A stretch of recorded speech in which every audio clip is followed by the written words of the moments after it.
The images in the following program are highly sensitive and may be as disturbing to viewers as they were to us. However, we have to show the truth about animal cruelty.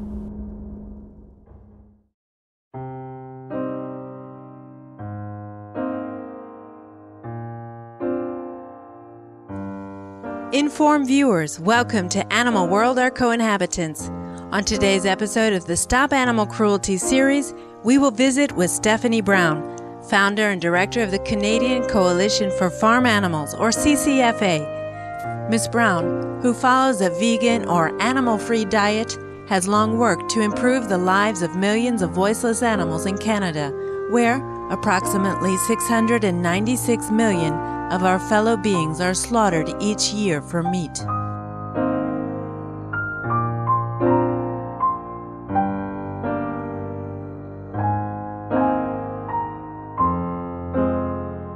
The Coalition's members include many prominent Canadian animal welfare groups, such as the Calgary Animal Rights Coalition, the World Society for the Protection of Animals, and Voice for Animals, and represents more than 120,000 Canadians.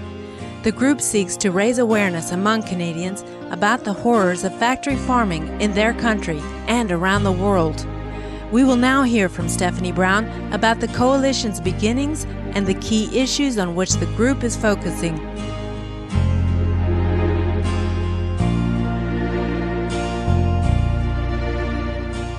In 2002, a number of people from across Canada got together and decided that nobody was focusing on the issue of farm animals the way they needed to, where we would really tell the realities that animals, particularly in intensive confinement, are subjected to. Even unfortunately, the humane movement didn't address the issues head on. So we decided that we would get together, form an organization, and deal with three main issues. Pregnant pigs in gestation crates, where they are in boxes, crates, barely larger than their own body, for their entire pregnancy, which could be 4 months, unable to turn around. The other issue is hens in battery cages. Here's a photo of a Canadian farm that is typical, where 98% of eggs in Canada are produced from hens kept in this kind of close confinement. And the other issue is transportation, where it's legal in Canada to transport cattle, for instance, sheep and goats, for 52 hours, plus another 5 hours of food withdrawal without food, water, or rest. So it's 57 hours legally to not provide any water even to animals. So we decided that we needed to talk to the world about this, and this is what we've done.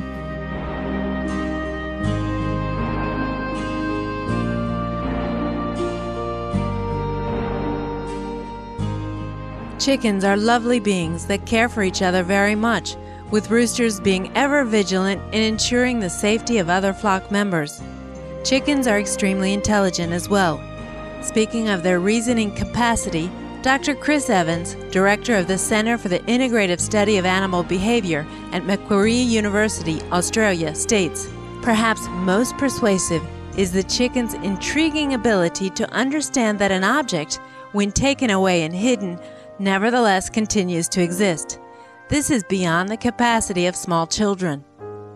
Sadly, despite the fact that they are loving, brilliant animals, according to the United Nations Food and Agricultural Organization, in the year 2000, 43 billion chickens were killed worldwide for meat. Ms. Brown describes how these birds are callously raised by the meat industry.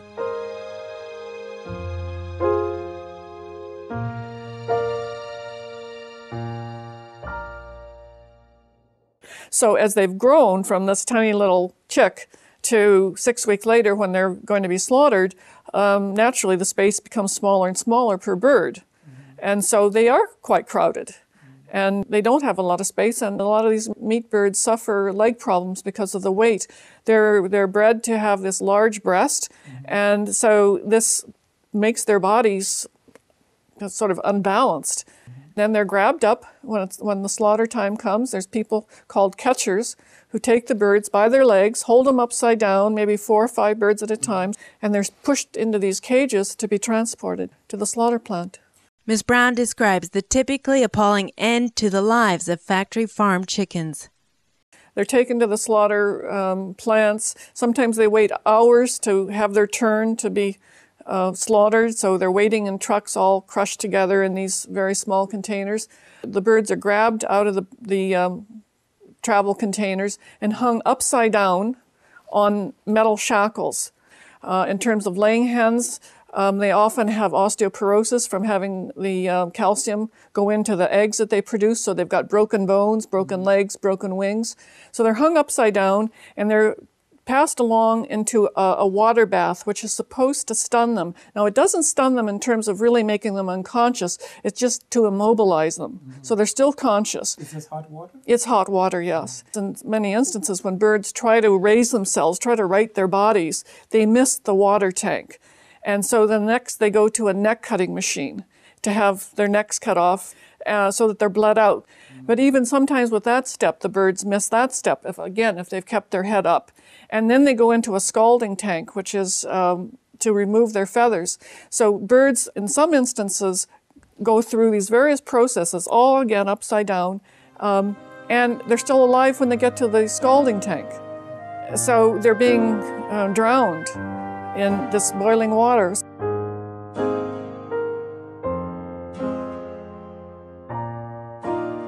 When we return, we'll have more from our interview with Stephanie Brown, founder and director of the Canadian Coalition for Farm Animals. Please stay tuned to Supreme Master Television.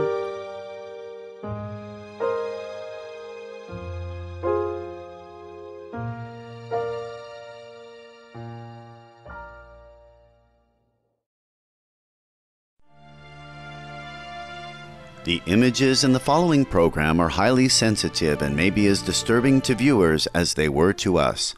However, we have to show the truth about animal cruelty.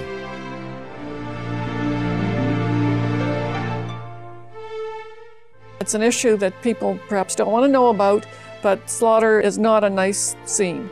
If you've been to a slaughterhouse, it's awful. It's wrong. I mean, it's just appalling. It's frightening, frighteningly wrong. So people, I think, oftentimes don't want to sort of think about those aspects of what the food has gone through.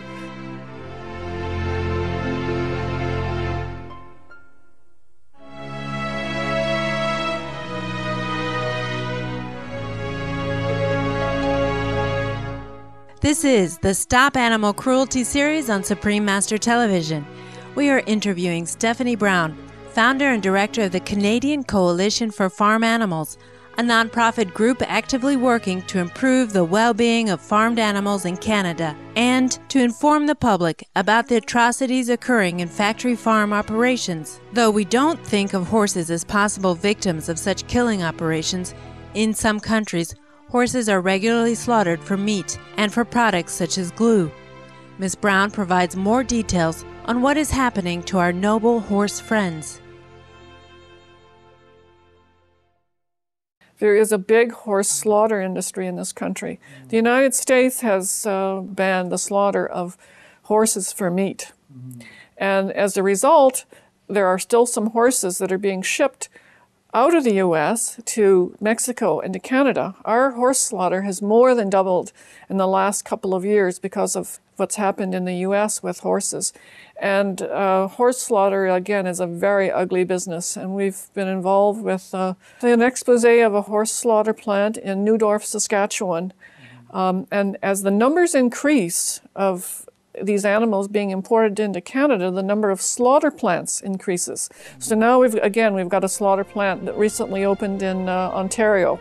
We had one and then it closed, and this one opened in Saskatchewan, and there's one in Quebec. So it's become a big industry to slaughter horses.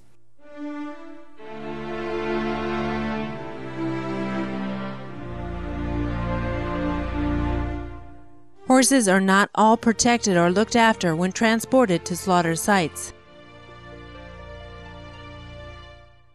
They're bringing them into this country in what's called double-decker trucks. And horses, of course, are very tall, and the facilities of the trucks aren't tall enough, so they're driven from Texas up to Ontario. And the entire trip, the animal has to be leaned over because they can't stand tall in the vehicle. I mean, that's just a minimum. And the standard is that they should have tall enough facilities, but they're bringing them into the country and they're allowing it. We're advocating an end to horse slaughter for meat in this country, for sure.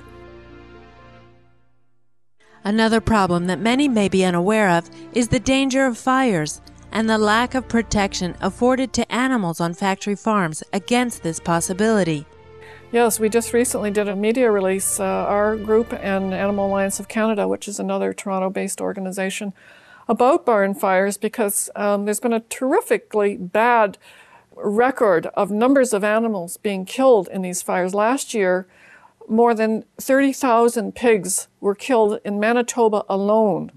And these are in these big intensive confinement operations where sows are kept in these crates, no bigger than this chair, basically, a little bit longer, a little bit so that the sow can stand, but you can't turn around in this small space. These fires break out, and the animals are trapped in these facilities, and they die from the fire and from the smoke.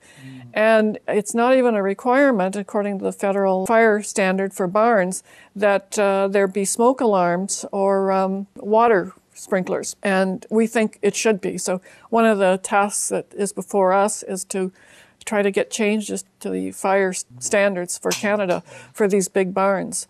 And we put a media release out, and there was a lot of interest, particularly in some of the prairie provinces. Some of them say, well, we can't afford it, but we say you can't afford not to have these basic provisions for animals. And ironically, the people who fight these fires, some of whom are volunteer firefighters, are so distressed by having seen these fires where animals are dying. These thousands of animals at a time are dying in these horrific fires. They need grief counseling afterwards because they're so disturbed by the fire itself and the smells of the fire, of the animals burning, and the cries of the animals.